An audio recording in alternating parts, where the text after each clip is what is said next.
ಜೈ ಶ್ರೀರಾಮ್. ನೀವು ನೋಡ್ತಾ ಇದ್ದೀರಾ ಟಿವಿ ವಿಕ್ರಮ. ನಾನು ಸೌಮ್ಯ ಸನಾತನಿ. ನಮ್ಮ ಟಿವಿ ವಿಕ್ರಮದ ಎಲ್ಲ ಕಾರ್ಯಕ್ರಮಗಳ ನೋಟಿಫಿಕೇಶನ್ ನಿಮಗೆ ಸಿಗಬೇಕಂತ ಹೇಳಿದ್ರೆ ನಮ್ಮ ಟಿವಿ ವಿಕ್ರಮ ಚಾನಲನ್ನು ಸಬ್ಸ್ಕ್ರೈಬ್ ಮಾಡಿ, ಹಾಗೆ ಬೆಲ್ ಬಟನ್ ಕ್ಲಿಕ್ ಮಾಡೋದನ್ನು ಖಂಡಿತ ಮರಿಬೇಡಿ. ಕರ್ಮ ಯಾರನ್ನು ಬಿಡೋದಿಲ್ಲ. ಮುಂಚೆ ಆಗಿದ್ದಿದ್ರೆ ಮುಂದಿನ ಜನ್ಮದಲ್ಲಿ ನೀನು ಮಾಡಿದ ಕರ್ಮಕ್ಕೆ ಅನುಭವಿಸ್ತೀಯಾ ಅಂತ ಹೇಳ್ತಾ ಇದ್ರು. ಆದರೆ ಇವಾಗ ಹಂಗಲ್ಲ. ಅಲ್ಲೇ ಡ್ರಾ ಅಲ್ಲೇ ಬಹುಮಾನ. ನೋಡಿ, ಈಗೊಬ್ಬ ಮುಲ್ಲ ಆಸ್ಪತ್ರೆಯಲ್ಲಿ ಏಡ್ಸ್ ಬಂದು ಬಿದ್ದಿದ್ದಾನೆ ಅನ್ನೋ ಸುದ್ದಿ ಬರ್ತಾ ಇದೆ. ಬಟ್ ಇಲ್ಲೊಂದು ಟ್ವಿಸ್ಟ್ ಕೂಡ ಇದೆ. ಈ ಮುಲ್ಲನಿಗೆ ಏಡ್ಸ್ ಅನ್ನೋ ಸುದ್ದಿ ಬರೋದಕ್ಕೂ ಮುನ್ನ ರಾಹುಲ್ ಗಾಂಧಿ ಅವರು ಇದೇ ಮಲೇಷಿಯಾಗೆ ಹೋಗಿದ್ರು. ತುಂಬ ಕ್ಯೂರಿಯಾಸಿಟಿ ಮೂಡ್ತಾ ಇದೆಯಾ? ನಮಗೂ ಹಾಗೆ ಆಗ್ತಾ ಇದೆ. ಅದಕ್ಕೆ ನಿಮ್ಮ ಹತ್ರ ಹೇಳೋಣ ಅಂತ ಬಂದಿದ್ದೀನಿ. ಇಲ್ಲಿ ಎರಡು ಸುದ್ದಿ ಇದೆ, ಅವೆರಡನ್ನ ನಾನು ಹೇಳ್ತೀನಿ. ಕೇಳಿದ ಮೇಲೆ ಅಭಿಪ್ರಾಯ ನಿಮಗೆ ಬಿಟ್ಟಿದ್ದು. ಮೊದಲನೆಯದು ರಾಹುಲ್ ಗಾಂಧಿಯದ್ದು. ಬಿಹಾರದ ಯಾತ್ರೆಯಲ್ಲಿ ಕಾಣಿಸ್ಕೊಂಡಿದ್ದು. ಮಧ್ಯದಲ್ಲಿ ಸ್ವಲ್ಪ ಗ್ಯಾಪ್ ತಗೊಂಡಿದ್ರು. 9ನೇ ತಾರೀಕು ನಡೆದಂಥ ಉಪರಾಷ್ಟ್ರಪತಿ ಚುನಾವಣೆಯಲ್ಲಿ ಮತದಾನ ಮಾಡುವಾಗ ಕಾಣಿಸ್ಕೊಳ್ತಾರೆ. ರಾಹುಲ್ ಗಾಂಧಿ ಅವರನ್ನು ಅಬ್ಸರ್ವ್ ಮಾಡಿದ್ರ? ಎಲ್ಲೋ ಏನೋ ಮಿಸ್ ಹೊಡಿತಾ ಇದೆ. ಸ್ವಲ್ಪ ವಿಚಿತ್ರ ಆಡ್ತಿದ್ದಂಗೆ ಇತ್ತು. ಎರಡೂ ವಿಡಿಯೋದಲ್ಲಿ ಇದೇ ತರಹ ಆಡ್ತಾ ಇದ್ರು. ಇಂಟ್ರೆಸ್ಟಿಂಗ್ ಏನಂದರೆ, ರಾಹುಲ್ ಗಾಂಧಿ ಇದಕ್ಕೂ ಮುನ್ನ ಮಲೇಷಿಯಾ ಪ್ರವಾಸದಲ್ಲಿದ್ದರು. ಅಫಿಷಿಯಲ್ ಆಗಿ ಅಂತೂ ಅಲ್ಲ, ಅನ್ಅಫಿಷಿಯಲ್ ಆಗಿ. ಈ ಫೋಟೋಗಳು ಹೊರಗೆ ಬಂದ ಮೇಲೆ ಗೊತ್ತಾಗಿದ್ದು ರಾಹುಲ್ ಗಾಂಧಿ ಮಲೇಷಿಯಾಗೆ ಹೋಗಿದ್ದಾರೆ ಅಂತ. ಅಷ್ಟೊಂದು ಸೀಕ್ರೆಟ್ ಆಗಿದ್ದಂಥ ಪ್ರವಾಸ ಅದಾಗಿತ್ತು. ಅದರಲ್ಲೂ ಇವ್ರು ಹೋಗಿದ್ದ ಪ್ಲೇಸ್ ಲಾಂಕಾವಿ ಅನ್ನೋ ದ್ವೀಪ. ಈ ದ್ವೀಪ ಇದೆಯಲ್ವಾ, ಇದು ಭಾರತಕ್ಕೆ ಬೇಕಾಗಿದ್ದಂಥ ಒಬ್ಬ ದೇಶದ್ರೋಹಿ ಮುಲ್ಲಾನ ಹಾಟ್ಸ್ಪಾಟ್. ಆತನ ಬಗ್ಗೆ ಮುಂದೆ ಬರುತ್ತೆ, ಹೇಳ್ತೀನಿ. ರಾಹುಲ್ ಗಾಂಧಿ ಅವರು ಜಾಕಿರ್ ನಾಯಕನನ್ನೇ ಕಾಣೋದಕ್ಕೆ ಹೊರಟಿದ್ರು ಅಂತಲೂ ನಾವಂತೂ ಹೇಳೋದಿಲ್ಲ. ಆತನ ಜಾಗಕ್ಕೆ ಹೋಗಿದ್ರು ಅಷ್ಟೇ. ರಾಹುಲ್ ಮಲೇಷಿಯಾ ಪ್ರವಾಸ ಮುಗಿಸ್ತಾರೆ, ಭಾರತಕ್ಕೆ ಬರ್ತಾರೆ. ಅಷ್ಟರಲ್ಲಿ ಇನ್ನೊಂದು ಸುದ್ದಿ ಬರ್ತಾ ಇದೆ. ಆಗ ಹೇಳಿದ್ವಲ್ಲ, ಜಾಕಿರ್ ನಾಯಕ್ಗೆ HIV ಪಾಸಿಟಿವ್ ಅಂತೆ. ಇದು ಎರಡನೇ ಸುದ್ದಿ ನೋಡಿ. ಹಲವು ವರ್ಷಗಳ ಹಿಂದೆ ದೇಶವನ್ನು ಬಿಟ್ಟು ಹೋಗಿದಂಥ ಪಾಪಿ ಜಾಕಿರ್ ನಾಯ್ಕ್.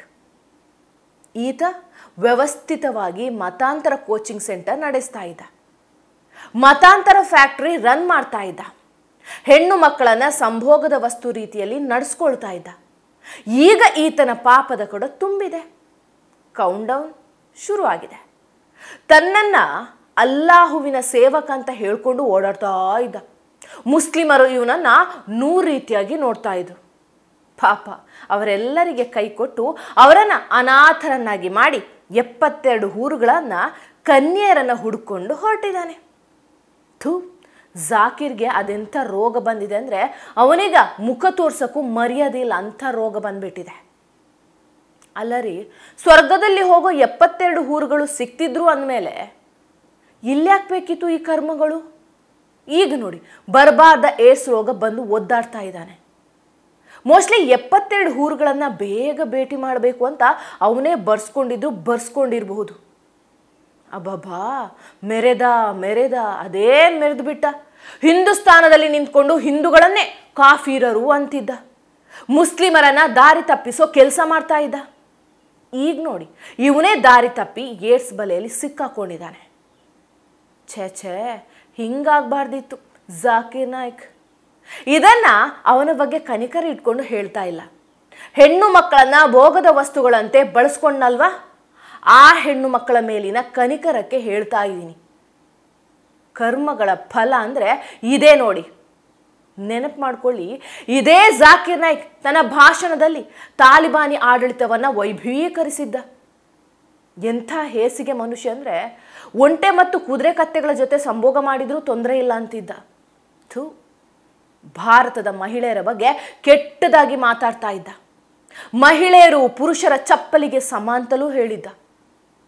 ಈಗೇನಾಗಿದೆ ನೋಡಿ, ಇದೇ ಜಾಕಿರ್ ನಾಯ್ಕ್ ಆಸ್ಪತ್ರೆಯ ಬೆಡ್ ಮೇಲೆ ಬಿದ್ದಿದ್ದಾನೆ.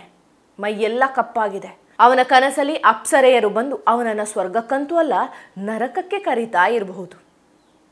ಈಗ ಬಂದಿರೋ ಸುದ್ದಿ ಏನಂದ್ರೆ, ಜಾಕಿರ್ ಮಲೇಷಿಯಾದ ಆಸ್ಪತ್ರೆಯಲ್ಲಿ ಅಡ್ಮಿಟ್ ಆಗಿದ್ದಾನೆ. HIV ಪಾಸಿಟಿವ್ ಅಂತ ಘೋಷಿಸಿದ್ದಾರೆ. ಇವನೊಬ್ಬನೇ ಅಲ್ಲ, ಇವನ ಇಡೀ ಕುಟುಂಬಕ್ಕೆ HIV ಪಾಸಿಟಿವ್ ಅಂತ ಘೋಷಣೆ ಮಾಡಲಾಗಿದೆ. ಇಷ್ಟು ದಿನ ಭಯಂಕರ ಒಳ್ಳೆ ಕೆಲಸ ಮಾಡಿದ್ಯಾ ಜಾಕಿರ್ ಅಂತ ಹೇಳ್ಕೊಂಡು ಅಲ್ಲಾಹುವೆ ಮೋಸ್ಟ್ಲಿ ಗಿಫ್ಟ್ ಕೊಟ್ಟಿರಬೇಕು ಅನಿಸುತ್ತೆ. ಇದು ಜಸ್ಟ್ ಆರಂಭ ಅಷ್ಟೇ. ಮುಂದೆ ಇನ್ನೂ ಇದೆ ಮಾರಿ ಹಬ್ಬ. ಈತನ ಹಿಸ್ಟ್ರಿ, ಮಾಡಿರೋ ಘನಂದಾರಿ ಕೆಲಸ ಕೇಳಲೇಬೇಕು. ಅಷ್ಟೂ ಹೇಳೋಕೆ ಕಷ್ಟ ಆದರೂ ಬ್ರೀಫಾಗಿ ಒಂದಷ್ಟು ಹೇಳ್ತೀನಿ. ಜಾಕಿರ್ ನಾಯಕ್ ಈತ ಭಾರತದಿಂದ ಓಡಿ ಹೋಗಿರುವಂಥ ಜಿಹಾದಿ.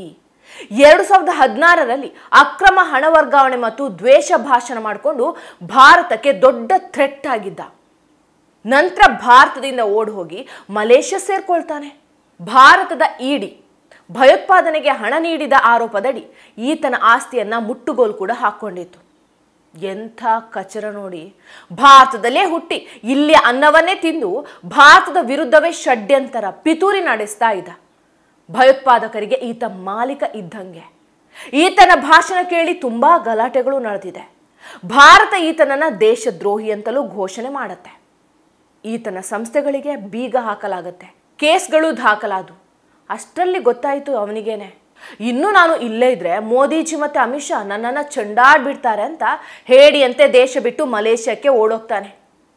ಆದರೂ ದುರ್ಬುದ್ಧಿಗಳನ್ನು ಬಿಟ್ಟಿರಲಿಲ್ಲ. ಅಲ್ಲೇ ಕೂತ್ಕೊಂಡು ಭಾರತದ ವಿರುದ್ಧ ವಿಷ ಕಾಡ್ತಾ ಇದ್ದ. ಇವನ ಮುಖ್ಯ ಕಸುಬು ಏನಂದ್ರೆ ಮತಾಂತರ ಮಾಡೋದು. ಮುಸ್ಲಿಂ ಯುವಕರ ಬ್ರೈನ್ ವಾಶ್ ಮಾಡಿ ಅವರಿಗೆ ಜಿಹಾದಿ ಆಲೋಚನೆಯನ್ನ ತುಂಬಿ ಹಿಂದೂ ಯುವತಿಯರನ್ನ ಪ್ರೀತಿಯಲ್ಲಿ ಬೀಳೋ ಹಾಗೆ ಮಾಡ್ತಾ ಇದ್ದ. ನಂತರ ಅವರನ್ನ ಇಸ್ಲಾಂಗೆ ಮತಾಂತರ ಮಾಡಲಾಗ್ತಾ ಇತ್ತು. ಮಹಿಳೆಯರ ಬಗ್ಗೆ ಅಂತೂ ತೀರಾ ಕೆಟ್ಟ ಮನಸ್ಥಿತಿ ಇತ್ತು ಇವನಿಗೆ.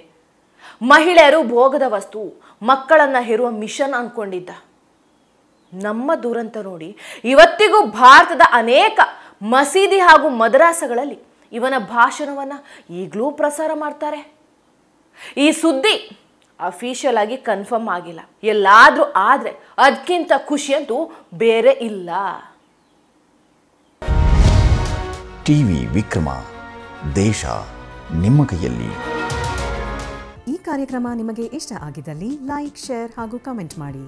ಟಿವಿ ವಿಕ್ರಮದ ಕಾರ್ಯಕ್ರಮಗಳನ್ನು ನಿರಂತರವಾಗಿ ವೀಕ್ಷಿಸಲು ಸಬ್ಸ್ಕ್ರೈಬ್ ಮಾಡಿ, ಬೆಲ್ ಐಕನ್ ಒತ್ತಿ.